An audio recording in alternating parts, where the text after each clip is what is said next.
ఆయన యేసుక్రీస్తు యొక్క అతి శ్రేష్టమైన నామములో మీ అందరికీ కూడా సమాధానం కలుగునుగాక. దేవుని యొక్క మహాకృపను బట్టి ఈ యొక్క నూతన దినం లోనికి ప్రభువు మనల్ని అందరినీ కూడా నడిపించాడు. దేవుని యొక్క మహాకృప ఈ యొక్క ఉదయకాలంలో దేవుని సన్నిధిలో ఒక వాక్య భాగాన్ని దేవుడు మనతో మాట్లాడడానికి మనతో మాట్లాడడానికి ఇష్టపడుతూ ఉన్నాడు. ఇక్కడ దేవుని యొక్క వాక్యంలో రోమియోలకు రాసిన పత్రిక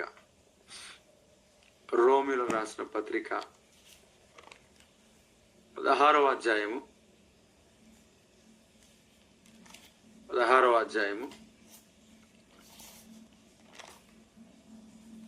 ఇక్కడ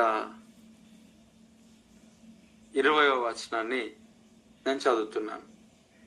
16వ అధ్యాయము 20వ వచనాన్ని నేను చదువుతున్నాను. ప్రియులారా, ఇక్కడ దేవుని యొక్క సన్నిధిలో శ్రేష్టమైన మాట ప్రభువు మనకి ఇస్తా ఉన్నాడు. సమాధానకర్తయగు దేవుడు. Praise the lord.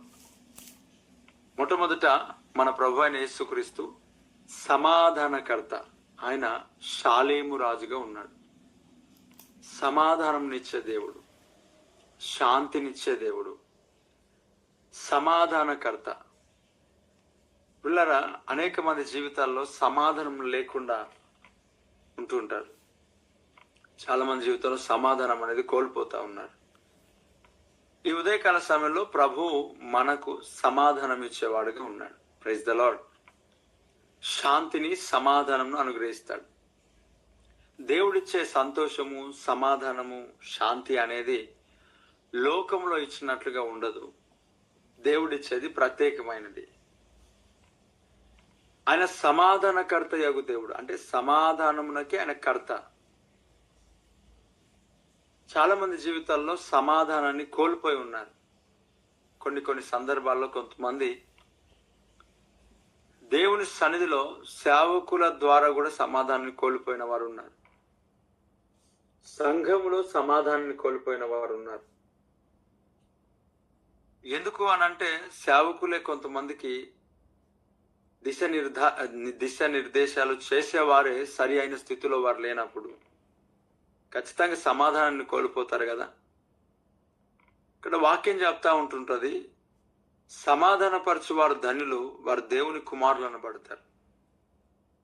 ఆ దేవాది దేవుడు సమాధానకర్త కాబట్టి సమాధానకర్త యొక్క బిడ్డలు ఏం చేస్తారు? తండ్రి ఏది చేయడం పిల్లలు చూస్తారో దాన్నే చేస్తారు.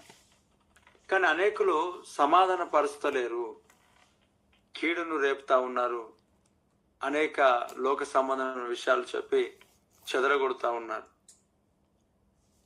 పిల్లరా, దేవుడు మనకిచ్చిన ఈ పరిచర్యలో అనేకులను సమాధానపరచాల్సిన అవసరతలో ఉంటుండగా చెదరగొట్టే వాళ్ళు కూడా సిద్ధపడతా ఉన్నారు.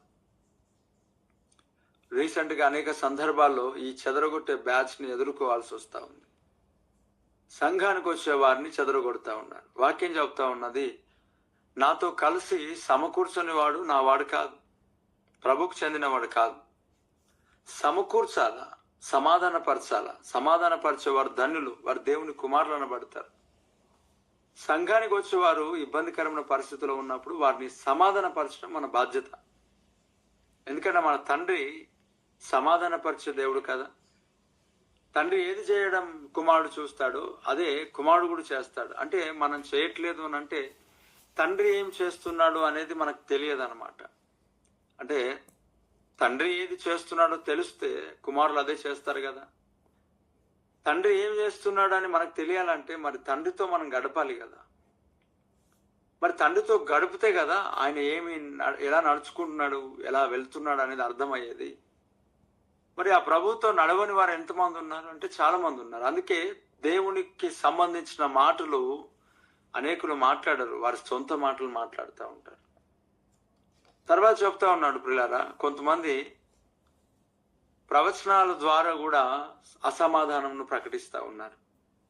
చాలా లోక సంబంధమైన ప్రవచనాలు చెప్తా ఉంటారు. ఒకటి చెప్తా ఉంటారు, కొన్ని జరగవు, కొన్ని సమస్యలోనికి వెళ్తాయి.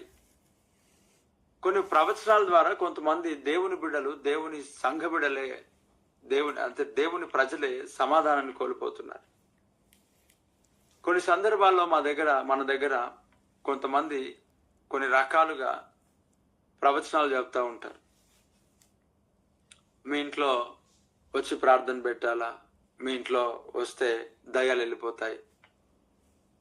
ఇప్పుడు పైనుంచి వచ్చే ఒక జ్ఞానం మొట్టమొదట పవిత్రమైనది, తర్వాత సమాధానకరమైనది.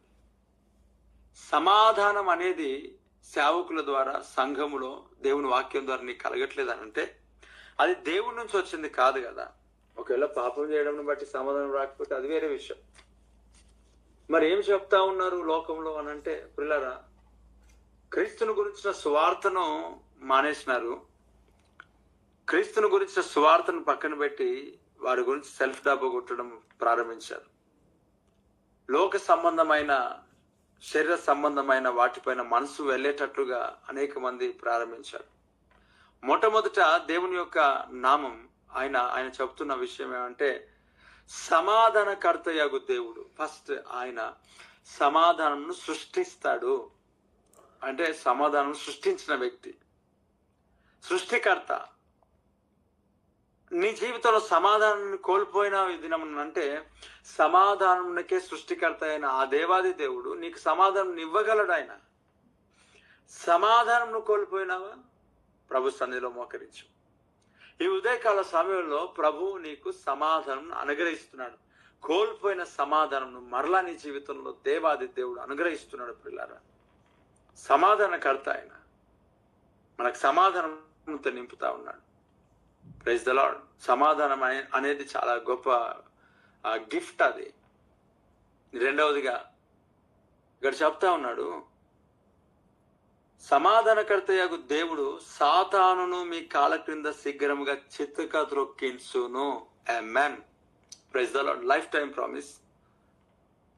సమాధానకర్తయగు దేవుడు అంట సాతానుడు ఎవడైతే ఉన్నాడో, అపవాది ఎవడైతే ఉన్నాడో, దుష్టుడు ఎవడైతే ఉన్నాడో, చీకటి కార్యాలు చేసేవాడు ఎవడైతే ఉన్నాడో, ఆ అపవాదిని అంట కాళ్ళ కింద శీఘ్రముగా త్రొక్కిస్తాడంట. నీ కాళ్ళ కింద త్రొక్కిస్తాడు. Praise the Lord. హల్లెలూయా. దేవుడిచ్చిన అధికారం అది, దేవుడిచ్చిన కృప అది, దేవుడిచ్చిన అభిషేకం అది. సాతానుడు నీ తలపైన ఉండడు, సాతానుడు నీ కాళ్ళ కింద ఉంటాడు. సాతానుడు నీ పక్కన ఉండడు, సాతానుడు నీ పాదముల కింద ఉంటాడు.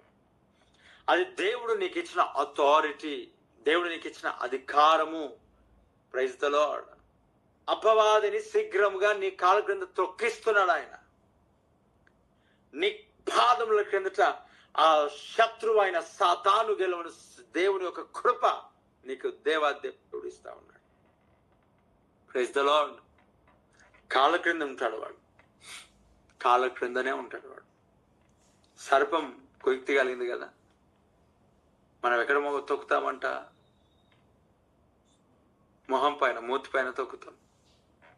కాబట్టి దేవాదేవుడు ఏమన్నాడు, సాతాను యొక్క తల మీద దొరుకుతాం కదా మనం, శీఘ్రంగా త్రొక్కిస్తా ఉన్నాడు. Praise the Lord. అంటే వాడి తల మన ద్వారా డ్యామేజ్ అయింది అనమాట అర్థం. Praise the Lord. అవుతుంది. ఇంకా ఈరోజు సాతానుడు నీ కాళ్ళ కింద శీఘ్రంగా చిత్తగా ద్రొక్కించబడతా ఉన్నాడు. డ్యామేజ్ అయిపోతాడు. Praise the Lord. వాడు డ్యామేజ్ అయిపోతున్నాడు కనుకనే విలవిలలాడుతూ ఉన్నాడు. ఆ విలవిలలాడేటప్పుడు ఏమవుతుందంటే సౌండ్ ఎక్కువ అవుతుంది. ఇప్పుడు ఒకసారి మనం ఆలోచన చేస్తే, చికెన్ షాప్కి ఎప్పుడైనా వెళ్తే గొంతు కోసి డ్రమ్ములు వేసేస్తారు. ఏం చేస్తుంది అదంటే కొట్టుకుంటూ ఉంటుంది. నార్మల్గా బ్రతుకున్నప్పుడు సౌండ్ చేయదు. సచ్చే ముందుట ఏం చేస్తుంది అంటే సౌండ్ చేస్తూ ఉంటుంది. అపవాదిగాడు తల చిత్రద్రొక్కించబడింది కనుక వాడు జీర్ణించుకోలేక, భరించలేక వాడు విడవిడలాడుతుంటున్నప్పుడు మనకు కొన్ని సందర్భాల్లో ఇబ్బందులు కలుగుతాయి, సమస్యలు వస్తాయి. గుర్తించుకోవాల్సింది ఏంటంటే వాడు ఆల్రెడీ అవుట్ అయిపోయినాడు. శీఘ్రముగా మనం కాళ్ళ క్రింద వాడిని తొక్కబోతున్నాం. అయితే వాడు ఏం చేస్తున్నాడు అంటే వాడు ఓన్లీ సౌండ్ చేస్తా ఉన్నాడు, కదిలిస్తా ఉన్నాడు. ఏమైనా కదులుతాయేమో అని వాడు కదిలించడానికి ప్రయత్నం చేస్తున్నాడు. కానీ ఏం కదులుతాయి?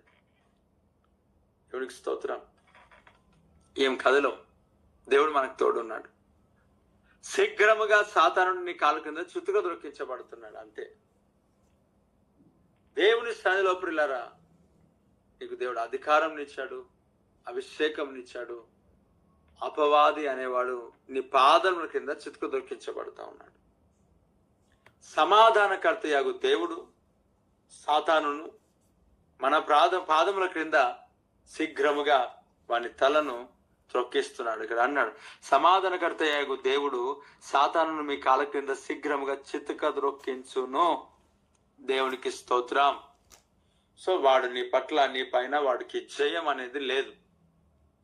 వాడు ఆల్రెడీ ఓడిన వ్యక్తిగా ఉన్నాడు. సిలువలో ఆ ప్రభువైన యేసుక్రీస్తు మన కొరకు రక్తమును కార్చినప్పుడు, మన కొరకు ప్రాణమైన పెట్టి ఉన్నప్పుడు వాడు పూర్తిగా ఓడిపోయినాడు. కాబట్టి వాని అధికారం లేదు. దేవుడు మనకు అధికారం ఇచ్చి ఉన్నాడు. ఈ ఉదయకాల సమయంలో ప్రియులారా, ఈ దినమంతా సమాధానంతో నింపబడుతూ, సమాధానంలో నువ్వు ఆనందిస్తూ, సాతాను యొక్క తలను శీఘ్రంగా చితకదొక్కిస్తూ, వాడి తలపైన అడుగు పెడుతూ జయమును పొందుకొని నీ యొక్క యాత్రికుడవై ప్రభు యొక్క రాకడ కొరకు సిద్ధపడి ప్రయాణించుదువుగాక. ఆమేన్. నీతో యాత్ర చేయు మార్గములు ఎంతో ధన్యమున్నది, అవి నావు పర్లేదు ఉండండి. Praise the Lord. నీతో యాత్ర చేయు మార్గములు ఎంతో రమ్యమైనవి, అవి నాకెంతో ప్రియమైనవి. ఉన్నత శిఖరములపై నాకు స్థానమిచ్చితివి, విజయుడా నీ కృప చాలును నా జీవితం. ఉన్నత స్థలములపై నాకు స్థానమిచ్చితివి, విజయుడా నీ కృప చాలును నా జీవితం. నా స్తుతుల పైన నివసించువాడా, నా అంతరంగికుడా యేసయ్యా, నీవు నా పక్షమై ఉన్నావు గనుకే జయమే జయమే, ఎల్లవేళల జయమే. నీవు నా పక్షమై ఉన్నావు గనుకే జయమే జయమే, ఎల్లవేళల జయమే.